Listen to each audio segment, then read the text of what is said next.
Now that we introduced what eigenvalues and eigenvectors are and what some of their applications can be, we're going to work on the following example. Let's have A equals to the following matrix, 1, 2, 2, 4. And what we're going to do with this is, the first thing is to find the eigenvalues, which we do using the following equation. So A minus lambda identity matrix equals to 0. So we're going to set up this matrix. So we're going to have determinant. Well, actually, I'm just going to use the long straight bars instead. So we're going to have 1 minus lambda, 2, 2, 4 minus lambda. Because remember that because we have lambda times the identity matrix, we're only going to subtract lambda from the diagonal elements of the matrix. And we should set this equal to 0. So remember, we're going to perform cross multiplication here. So we're going to have 1 minus lambda times 4 minus lambda minus 2 times 2, which is 4, equals to 0. And now we're going to expand this out so that we can find the roots of lambda. So we're going to have 4 minus 5 lambda plus lambda squared minus 4 equals to 0. And immediately we can see that this 4 cancels out. And this is going to leave us with the following eigenvalues. So the roots of this characteristic polynomial, that's what this is called, the characteristic polynomial of the matrix A, is going to be lambda minus 5 equals to 0, such that the two eigenvalues we get are going to be 0 and 5. So those are the two values. Now, obviously, this allows us to construct the diagonal matrix, which is going to contain the eigenvalues along the main diagonal and zeros everywhere else. So in this case, we just have 0 and 5. 0 and 5. And then what we're going to do is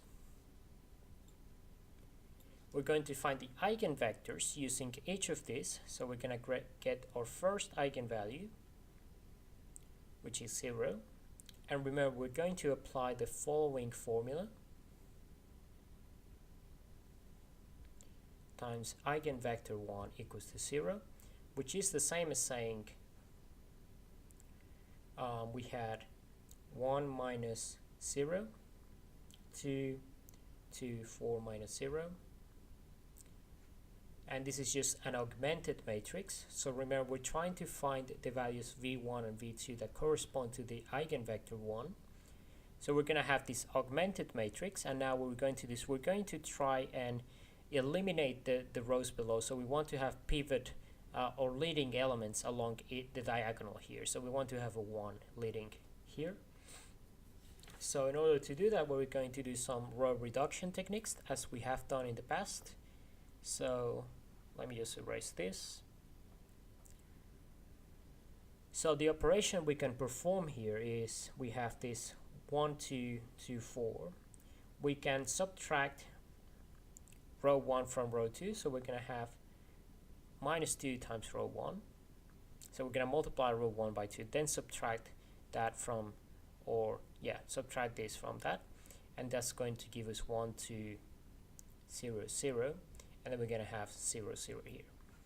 Now, obviously, we don't have a pivot element here. In fact, this second row implies one thing. It implies that either v1 is equal to just itself or v2 is equal to itself. But remember, the pivot element here is going to be multiplied by v1, which means that we're going to have the following two equations. v1 plus 2v2 equals to 0. And since here we don't have any pivot element, we just only are going to assume that v2 is equal to itself. And it is sometimes very convenient to call this something different, so give it the name of some parameter. So what we can do in this case is, for convenience, we're going to choose v1 equals to minus 2v2. So that's just solving this equation for v1.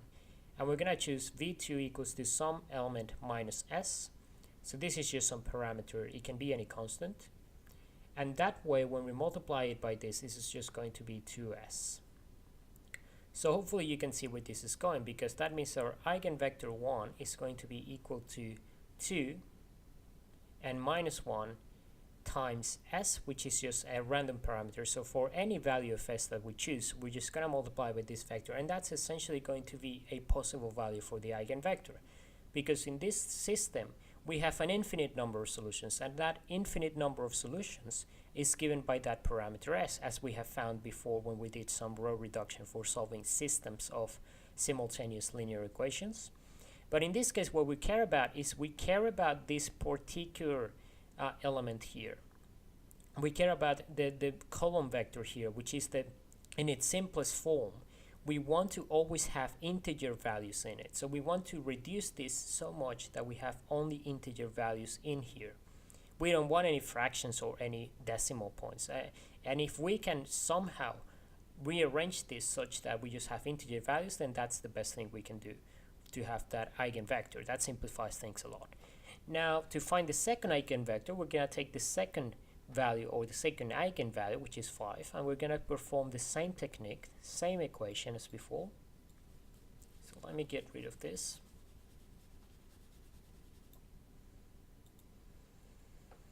Same equation as before, so we're going to have second eigenvector, or second eigenvalue, sorry. It's going to be a minus lambda 2 I eigenvector 2 equals to 0. And that means that we're going to have what? We're going to have 1 minus 5, 2 to 4 minus 5, times, let's call it v1 and v2 again, equals to 0, 0. And then this is going to become the following augmented matrix. It is going to be minus 4, 2, 2, minus 1, and then 0, 0 here.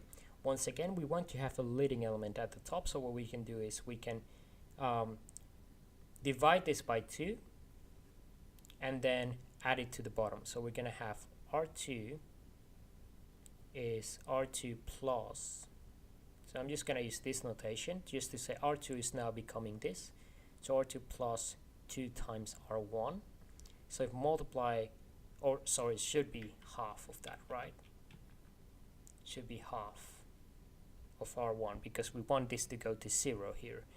We want to eliminate this element first, but if this gets eliminated, then that means we just have an infinite number of solutions. So we're going to end up with minus 4, 2, 0, 0, and then 0 and 0 here. And this means that this gives us the following two equations: minus 4v1 plus 2v2 equals to 0. And then because we don't have any pivot elements here, this is the pivot element on the top. We're going to have v2 equals to itself. That's the only thing we can infer from this system. And this is going to take us to the following expression. So having this means that v1 is going to be equal to half of v2. And then v2, we need to choose some parameter, some value that is going to make this an integer. So the best thing we can do is 2 times some other parameter, let's call it t, such that this becomes equal to t.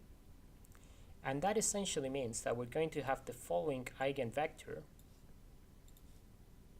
We're going to have eigenvector 2 equals to, this is a 1 here, this is a 2, so that's 1, 2 times the parameter t.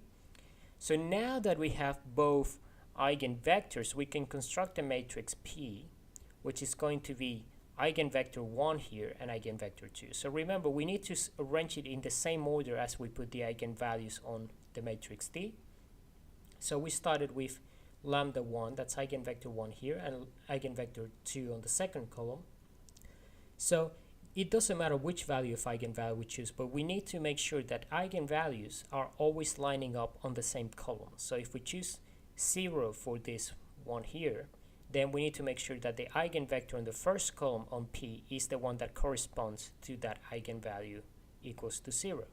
So we already found that eigenvector 1 was what? It was 2 minus 1. And then for this one we have 1, 2. So that's going to be our matrix P.